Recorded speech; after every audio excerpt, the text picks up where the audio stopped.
বেশ কয়েকদিন ধরে আপনারা হয়তো লক্ষ্য করেছেন যে স্টার জলসার টিআরপি দিন দিন কমে যাচ্ছে আর জি বাংলার ধারাবাহিকগুলো টিআরপি দিন দিন বেড়ে যাচ্ছে। টিআরপিতে প্রথম দিকে থাকছে জি বাংলার ধারাবাহিকগুলো আর আস্তে আস্তে নিচের দিকে নেমে যাচ্ছে স্টার জলসার ধারাবাহিকগুলো। কিন্তু কেন এমনটা হচ্ছে? তাহলে কি স্টার জলসার ধারাবাহিকের গল্প দর্শকদের ভালো লাগছে না? সেই কারণে কি ধারাবাহিকগুলো টিআরপি কমে যাচ্ছে? তেমনটা কিন্তু নয়, এর পেছনে রয়েছে একটা বড় কারণ, আর সেই কারণেই স্টার জলসার ধারাবাহিকগুলো টিআরপি দিন দিন কমে যাচ্ছে। তবে অনেক দর্শকরাই কিন্তু বুঝতে পেরে গেছে যে কেন এমনটা হচ্ছে। আমরা বেশিরভাগ দর্শকরা টিভিতেই বাংলা সিরিয়াল দেখি, তবে অনেকে এমন আছে যারা হয়তো ওই টাইম স্লটে সিরিয়াল দেখার সময় পান না। তারা অনলাইনে হটস্টারে অথবা জি5-এ ধারাবাহিকগুলো দেখে নেয়। আর অনলাইনে যাদের সাবস্ক্রিপশান নেওয়া আছে তারা তো ধারাবাহিকগুলো টিভিতে সম্প্রচার হওয়ার আগেই দেখে নিতে পারে। কিন্তু সম্প্রতি আপনারা কি লক্ষ্য করেছেন, জি বাংলা তাদের কোনো ধারাবাহিক টিভিতে সম্প্রচার হওয়ার আগে জি5-এ দিচ্ছে না।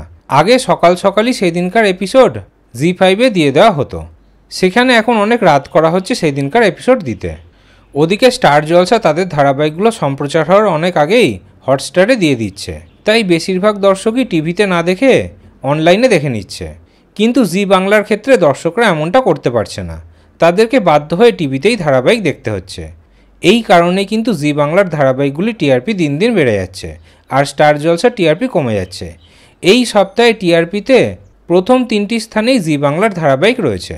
প্রথম স্থানে পরিণীতা, দ্বিতীয় স্থানে জগদ্ধাত্রী এবং তৃতীয় স্থানে ফুলকি।